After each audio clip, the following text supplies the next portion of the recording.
Hello, welcome on our third webinar.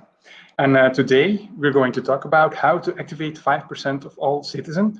Today we have Sarah Peters with us from World Cleanup Day Zemst, and they achieved 2 years ago 5% and even last year 9% of their citizen in Zemst. So it's very nice to get inspired by her how to organize a great World Cleanup Day.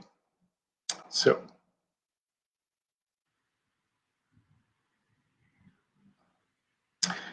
welcome. The floor is yours. Okay. Good evening, everybody. It's really nice to be able to share our story of how we organized the last 2 years the World Cleanup Day here in Zemst, which is in fact still a local small village in Flanders. Now I want to continue my story with showing some slides as well. So I'm going to ask Joris to show the slides, where you can see our World Cleanup team in Zemst. In fact, we are 3 ladies that started the initiative here in Zemst. And why do I want to show you this picture? To directly mention you that this is an initiative from citizens here in Zemst. So it's not the initiative of some more political people or some kind of government here in our city, but really citizens that said, well, we don't want to always say that we are fed up with all the trash on the streets. We can complain a lot about it, but complaining about something doesn't help anything. And that's why when we came across this initiative, we said, well, this is what we want to do. Here is a positive way to turn around something very negative and to show other people the way. So in 2018, we had set the challenge that we want to reach 5% of the citizens of Zemst, which is, of course, the goals of World Cleanup Day, which was pretty ambitious because we only started end of August in organizing everything. So it was really all hands on deck to organize it and to reach our goal the first year. But yes, we managed. We were in 2018 the only village city in Flanders to reach this goal of 5% and even go beyond that. And Joris, you can jump to the next slide. We even reached 1,500 participants that first year that we organized it.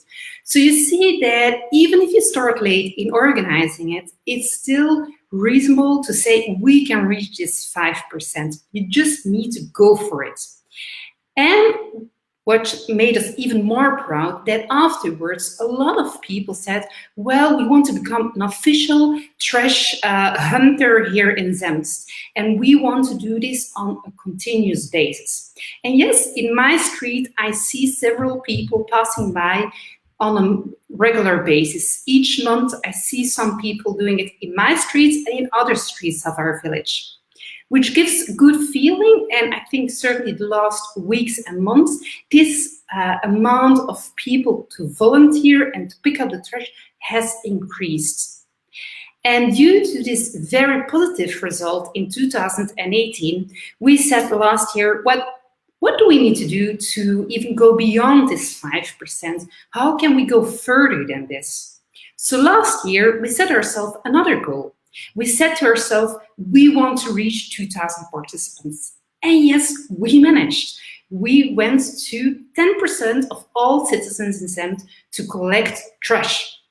Did we collect more than in 2018? No, we collected 580 kilograms less trash last year, which is for me, in fact, a very positive result, showing that because we have these volunteers during the year, because we have been working on more sensibilization, there's less trash on the streets.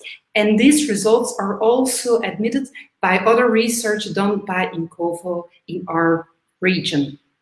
Now, how did we get so far? How did we manage to do this? And Joris, can you go to the next slide? Thank you. So one more further, going on how we did it. Yes, that's the one. So first of all, communication, communication, and communication. That's really important to reach your target group. We want to reach a lot of people in Zemst.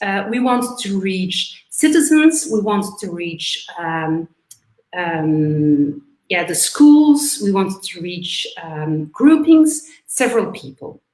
To this end, we created, first of all, a Facebook page. So that's my first advice. Create a Facebook page where people can find all information on the event, how it will be run, how you will divide different parts of your city, where they will find material, how you're going to inform them, etc. On this Facebook page, for us, this is a really important channel to communicate with our target group. We do a lot of communication, and I will come back to that later on. So this Facebook page, where you not only towards the event, but also during the year, can do several things to sensibilize people, because in the end, it's not only about reaching this 5 or 10% of citizens, but also the impact that you make with it. And then we also created, of course, an email address where people can reach us, where we can do the communication with the city, where we can do the communication with other people who can help us in all the organization. Attached to that, we also made a subscription form in Google Forms. This is something very simple you can create, and if you do it in Google Forms, you put this link into your Facebook event, people can directly register. And why is this important? Because, of course, if you create an event on Facebook, you don't collect the email addresses of people. You don't know how much material they want to have, or you don't know in which area of your city they will be collecting trash. You want to have this overview so that you can better manipulate and stimulate. Okay, here we have not enough people. Here are a lot of people. Maybe we can switch a little bit. Or if something changes in your plans, you want to communicate. So, Facebook page, then also a subscription form, and of course an email address. Google Forms also, for those who doesn't know them, haven't been working on it, it's very simple to create it. And once you create this and people subscribe, you can extract Excel sheets out of it, which are very easy to manipulate. Now then, going to the next slide, what do you communicate? Because of course, this is also a very important one. It's not only how you communicate, but what you communicate. First of all, where do you communicate? Well, of course, Facebook, not only on our own events, because we have been needing to create people following us on that Facebook page.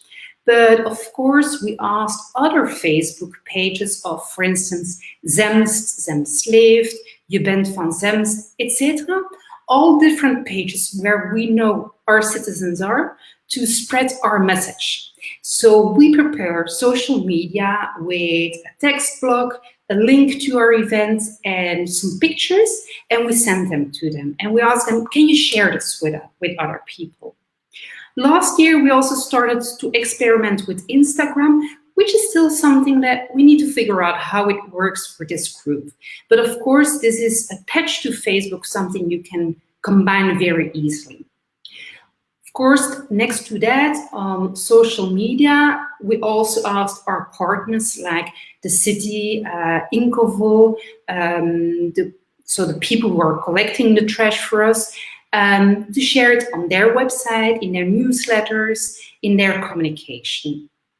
And we also send emails to schools and to communities. For instance, the Scouts, a local community, an organization doing on sports. You can communicate with all those groups. And in 2018, we were very lucky that World Cleanup Day was just organized before the elections. So we asked all political parties to also subscribe and to be present on that day. It did work. Yes, it's a bit cheating. And last year we said, well, there are no elections this year, but you're going to show up, doesn't you? Because it's not only in year that you need to be elected, that you want to be present on events. And then because of the things we did, we also tried to reach out to more Flemish media. Like we went on Radio 2 last year, we went on VTM News, Het Laatste Nieuws, so different media. We asked for attention. Of course, this isn't that easy, but in each city, everywhere, there's somebody who knows somebody on Belgian media. Use it, scream, yell. But before you do that, think very clear, what do you want to communicate? Where's the newness, the thing that will say them, oh, but this is something very inspiring, or this is something great they are doing, and we want to communicate on that. So dare to ask people, use your network as much as possible. My personal challenge for this year will be to use my very big LinkedIn network, because I have a very broad network professional on LinkedIn, and I will use this to spread the World Cleanup Day this year more towards professionals as well. Okay, but then going to, what are you spreading? Which kind of messages? So here's a picture of the news from last year in Het Laatste Nieuws. And then going to the next slide, you will see some tips on what you can communicate. Because it's not only spreading on the communication of the dates, where you will organize it, but last year, we also tried to do like kind of a countdown, a 10 weeks countdown, and each week we worked on one specific topic, all related to trash and recycling, and we always gave people a tip or a question to get this interaction. Because in the end, the whole World Cleanup Day, it's not only about collecting trash, but it's also about bringing people together, sensibilizing them, and getting this interaction between people, about talking about, okay, but if we go to the supermarket, why is there so much plastic? How can we reduce our consumption of plastic? So you can see there are some variations on topics we used last year. And if you want to have these slides, we can definitely share those later on with you. If you want to use them as much as possible, you can do it. Of course, this will again be a very important topic in our communication this year, because due to the circumstances, probably we are not going to reach 2,000 people. We will be very happy if 2,000 people will collect on the 19th of September trash here in Zemst. But if we get more impact, more people who say we have less trash in our houses and less trash on the streets, yes, that's what we want to reach. So communication, looking for the variety in the messages you spread out, and each time concluding, call to action, subscribe to the World Cleanup Day. Okay, don't drink water from a bottle. Drink water from the tap, you give some reasons, maybe some visuals, and at the end, okay, but if you want to do more for nature, then you can also participate to the World Cleanup Day. And then some practical tips, because of course it involves also a lot of practicalities and logistics. We always do the collection in the morning, and in the afternoon, or just after the collection, we do like kind of an end event where we thank all the participants for their time and their investment to collect the waste. We have about, let's calculate 20,000 citizens in Zemst. Our village, our city is quite spread out, so we have created different areas, and for each area we have like somebody responsible on the day itself to manage that group, to say to that group, okay, these are the streets we're going to collect trash, here is the material, and at the end, these are the points where we will put the bins with trash and where it will be picked up. Yeah, that's a very important one. You don't want to have the trash bins everywhere in your city, because for those collecting the trash in the end, it will be very difficult. So also look for partnerships with Incovo, who can bring all together the plastic bags. Also the city, of course, they can help you, for instance, with this closing event, finding a location. Maybe they want to offer a small drink like they did last year here. And also to get this rumor. We were being able to do this and to get this participation also from our city, because the first year we really also showed off that it wasn't just about the event itself, it also was an event where we brought together people on the same day, and people came on the streets and they did something together. And it's kind of community building on something very positive. And that's also the reason why we have so many people that during the year still collect trash. Logistic, yeah, of course, material. After those 2 years, and also looking at how we have to organize it this year, we will only foresee the bags. We won't foresee like the gloves or the fluo t-shirts. Why? Because most people, they have it at house. Yeah. If you're another time giving it them, probably it will become trash again. Yeah. So ask people to use their own stuff. And of course, think of how you can reward people, maybe with a small thank you, or with this closing event where they get a drink from the city, but also afterwards with an email. How much trash did you collect? How many people came? And thank you for participating. And if you want to do more, you can continue. Yeah. So that are some also practical tips from our side. And then I think I have one more slide left, unless I think it's the last one. I forgot it. Sorry, I'm not dealing the slides. Yeah, my last slides, Q&A, of course, from your side, because I've been sending my message to you, but probably you have a lot of questions for me. Okay, I would say shoot. I'm happy to take your questions. Paul. Hello.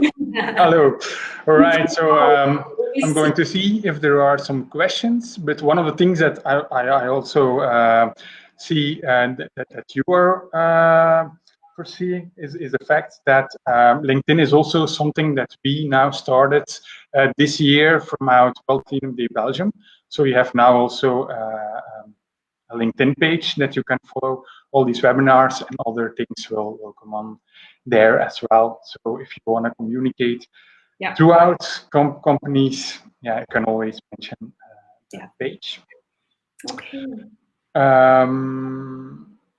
Another thing that I'm also want to mention is the fact that we are busy with our partners, and that the registration pages will become up very, very soon. I think somewhere in the beginning of July for Mooimakers. But what I would suggest is that you just create an event page on Facebook and then put us as a co-host. So when you go to the Facebook page of World Cleanup Day Belgium, all these events will also be listed there. If somebody doesn't know if there is an action in their neighborhood, they can just go to the overall World Cleanup Day Belgium page and then see, oh, all right, there is an action being organized. So that's also something that's very important. So you can already start with that and do that in the next week. So I count on that.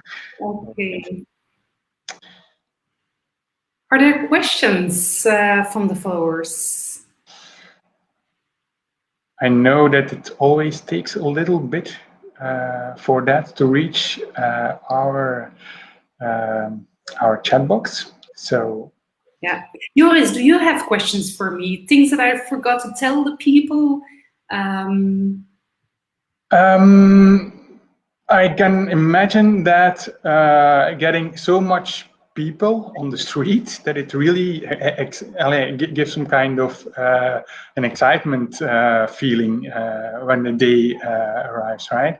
Yeah. And yeah, of course, the schools, which is of course a big deal of the numbers, we do it the week before. We try to also go to the schools if as much as possible, to maybe sometimes with one class to join them. We see here that due to the World Cleanup Day, we have almost all our schools that they are now involved in a more long-term project to collect trash on a monthly basis in their neighborhoods. So in that sense, it has a very positive effect. And I'm happy with that result. And probably this year, reaching the schools will be much more difficult than other years.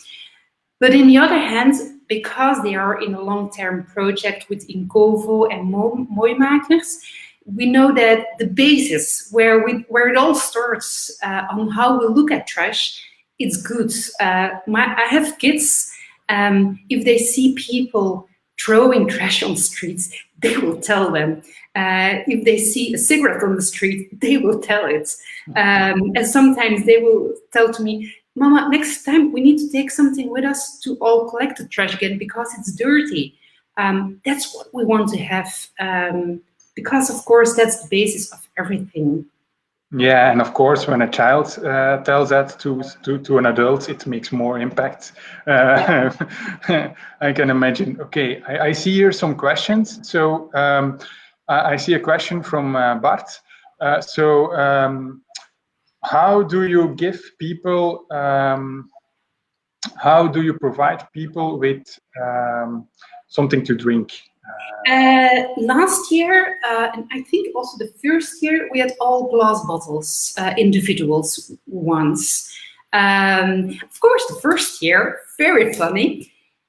The community had foreseen this with some straws, plastic straws. So before we had this closing event, we said to them, we don't need these straws. You can keep them. You can do them away. We don't need them. So of course, this year will be a question if we can do the closing event, only amount of people. So yeah, can we do something in which format? This has to be discussed still also with the city, because for me it's not clear at this moment.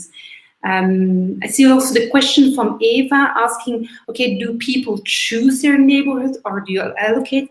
Well, so when people register on the Google form, we have the map of Zemst. And in this map, we have created 13 areas with clear colors. And people can say, well, I want to collect in this area. So they can say themselves where they want to collect, or they can say, well, I don't care, just give me or allocate me to an area where you don't have a lot of people. Most people, of course, they will go for their own neighborhoods. And of course, you see that we have an area close to E19, so the highway. We have a lot of trash, but nobody lives there. There we have one group of volunteers who is going there each year to collect the trash. So people not living there, they always say, okay, we are committed to do this area. We have another difficult area that is an industrial area where we have 3 cities coming together and where we have a load of trash, which is like containers of trash. That's an area that we have decided together with Incovo and the city that during the World Cleanup Day, we don't clean, because in the weekends you have a lot of trucks who are parked there, people who are mostly also living in their trucks in the weekends. And due to that, we have a lot of trash there. However, we really insist already several times with the industry park, with the city, with Eindhoven, that something needs to be done over there. And we have done already a flash cleanup in the middle of the year. 2 hours, only that location. Of course, that's a difficult one, because then you ask people to clean something up, which is definitely not their stuff. Yeah. Yeah, that's a difficult one. Yeah, I can imagine that is a difficult one. Then you need to see if you can put some signs, or if you can do something else to really show that the people that come there don't are polluting the place from somebody else, of course. Yeah. Yeah, Okay. that's true.